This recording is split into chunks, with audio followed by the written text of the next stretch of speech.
Hi everyone. So I thought it'd be fun to start doing some videos on planetary transits.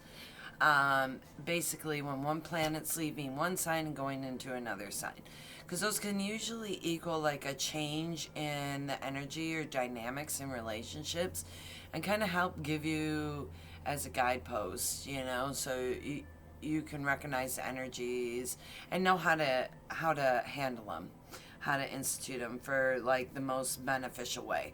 But anyway, so I'm doing it for April, and I know we're like halfway through the month, so I'm gonna start with the beginning, what transited at the beginning of April, and we're just gonna kind of go through it.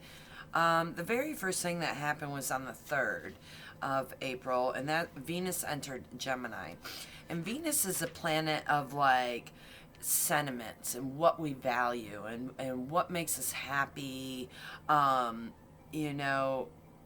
And Gemini is a sign that is known for like frivolity and sympathy. They're very responsive sign. They're very socially focused sign. And so what's going to end up happening is that we're going to find that what we're beginning to value at the beginning of the month is social connectiveness. We're also going to feel much more sympathetic. We're going to be responsive, maybe a little frivolous, in regards to what makes us happy. So be careful of like frivolous purchases and or like loaning money to somebody frivolously, because it makes us happy. Um, but that's a big one for me. I'm a Gemini. So for me, and my Gemini is in Venus. So for me it's like the most comfortable spot for me as far as like where my sentiments lie, where I'm happy, what fills my cup. So for me it's a perfect placement. For other people, like let's say that you are an earth sign. I feel like earth signs are probably the most drastically different from air signs, because earth can suffocate air, um, and air can blow earth every which way. So earth to me has always been like air signs to me have always been thought motivated signs, also very social signs. Even if they do come off aloof, they they love to communicate verbally and exchange. So this is a good sign for them. Fire signs, you're going to find that this is going to fuel your fire. Like fire signs are going to find that Venus in Gemini is going to give their passions, because that's usually what drives a fire sign, or one of the main drives for a fire sign. You're going to find that it becomes like much more sympathetic, much more responsive, and will be socially driven. Um, Water signs, air. Here's the funny thing about air and water. Air feeds water. It like promotes growth within water, but water can dampen air. And it's funny because air signs don't generally tend to be a very like emotionally demonstrative sign. And a lot of emotions can tend to make air signs feel very uncomfortable. So, with the opposite, with you being a water sign, and having Venus in Gemini, what's going to happen is it's actually going to promote growth. It's going to feed the water, the emotion in you, some thought and some air. And you're going to find out that your sentiments are what are really going to be affected, and you're going to find yourself to be more responsive socially. Instead of crawling into the emotions, you're going to show them, and you're going to show them very frivolously. You're going to feel a lot more lighthearted as far as your emotions are concerned, especially when it concerns what makes you happy. And on the 11th, we have Mercury entering Aries. So this is already passed. And when that Mercury rules like the day to day, the communication, Mercury is also, as a Gemini, is my is in my sign also, and also is a planet that rules me. So for me, that's also a very comfortable position for me as a communicator. If you notice my videos before the 11th and then after the 11th, you're even going to see I had a very, very big struggle emotionally, or like communicating effectively day to day, because I was in Pisces, and Pisces is not a comfortable sign for me as a Gemini, and as an air sign it dampens me, so it makes it hard for me to think, hard for me to communicate, you know. And but now it's in Aries, and Aries is a fire sign, and fire consumes air and air feeds fire. I think the two most compatible signs are air and fire, as far as for me, because fire, their passion feeds me. But so basically, but a lot of the key words for Aries would be like assertive, active, initiating. The downside, maybe a little aggressive or combative. So you're going to find that your day-to-day expressions are going to become very much more initiating of circumstances. So they're going to initiate things.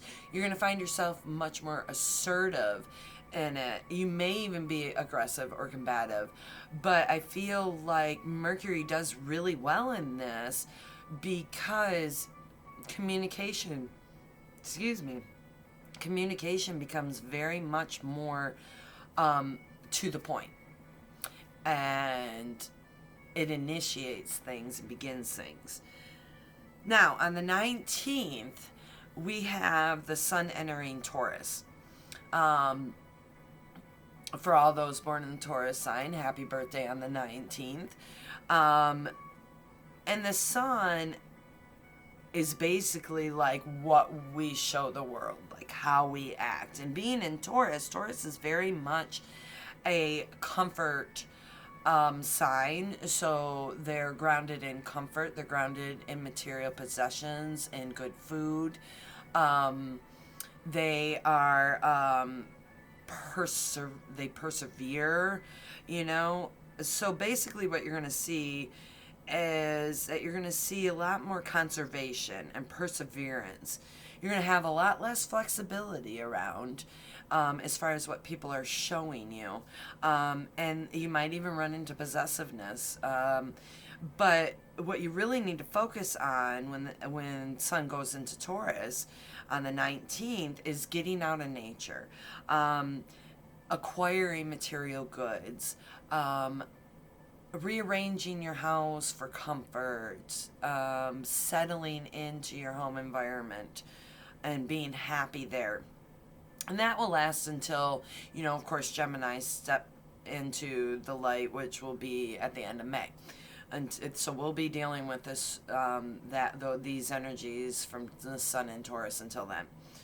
Now on the 25th, Pluto will retrograde in Capricorn, and this is a big one. Capricorn's been playing a big part lately, especially with our outer planets. So the collective as a whole is really feeling this energy in exactly the same way.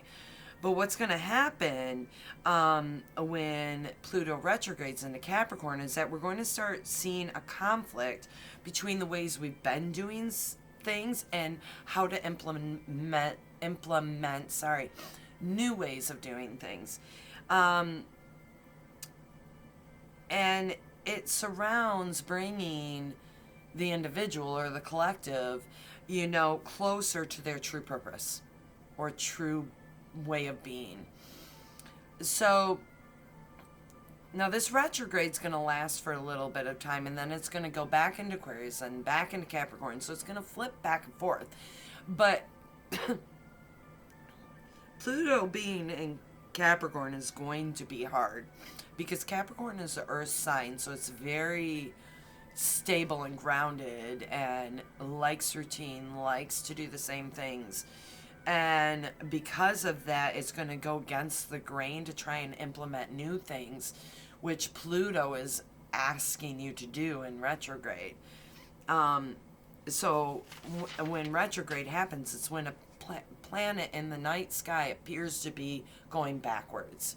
So instead of going from horizon to horizon like we're used to seeing, from east to west, rise to set, it's gonna appear like it's going backwards in the sky. What actually is happening is because the planet's on an elliptical path around the sun, not around the earth. So what happens is when you go to the farther outreaches, when it's actually going forward, it looks like it's going back, and it's just our perspective. So it's not actually going backwards in the nighttime sky. And so that means you're kind of putting like a reverse meaning to the normal meaning. And retrogrades can tend to be hard. They tend to be a reflective period. And so you will see during that period involving implementing new ways and using existing ways, you're going to find that there's going to be a lot of reflection in regards to how you do it. And in that reflection, it feels like you're not moving forward, but you are. It just appears not to be that way.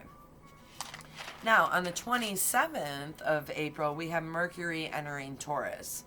And again, Mercury rules your day-to-day and your day-to-day expressions and your day-to-day communications.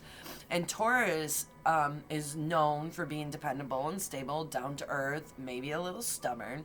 So what you'll be able to find, what you'll be finding is that there'll be some staunch thinking, some inability to change the mind of somebody, or people being very stubborn in their viewpoints, but they also will be very dependable in their viewpoints. Their viewpoints won't change, which, depending on what you're looking for when you're trying to initiate a change, is that they usually will be really stubborn, or they'll be very dependable on their viewpoint. And the beautiful thing about that is you won't have to guess, and you won't have to really wonder if it's going to work or not, because chances are it won't, unless they're willing to change it. Another thing that will be brought in with this energy on the 27th is some obsession.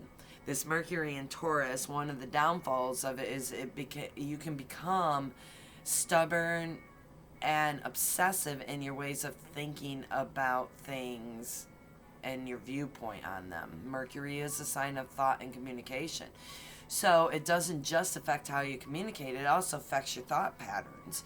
So that won't be an easy, the last two, so basically from the 25th on, you're going to have some hard energies at play. Right now, it's really in the frivolity and the enjoyment and, really what comforts us as far as materialistically. We're really going to be grounded in those aspects until the end of the month. And that is when you're going to start seeing the more dogmatic approaches, the more dogmatic thinking. But that's pretty much your energies that you'll be dealing with for the rest of April. I know it's kind of a crapshoot, a little bit of a brief over, but I didn't really want to get too much into the energies since we're in the middle of it. And most of it you've seen, and the rest you're not going to see till the end of the month, which is coming out. The only thing you really see is that Mercury going into Gemini. I'm looking at my notes. I believe that's the one that comes on. No, the Sun entering Taurus.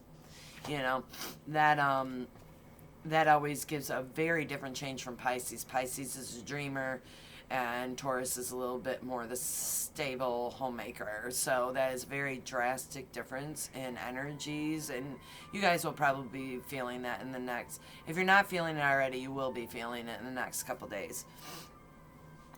With all that being said, May I will put out in like another week, so you guys know the energies of May before May happens. It's much more detailed, got a lot more information. In the meantime, I think I'll be putting out a couple series on how to learn astrology. Astrology isn't easy, especially when you go into planets and asteroids and what sign and what does that mean and what are these houses? What do the houses mean? And how does that affect you? I will be going through all those. And I think I'll be doing it in series. It'll be a lot easier than trying to describe what all the houses mean or try and get people through understanding how the houses affect you personally. But with that being said, love and light, you guys take care. I hope these will help you kind of give you a guide for the future rest of the month. Take care.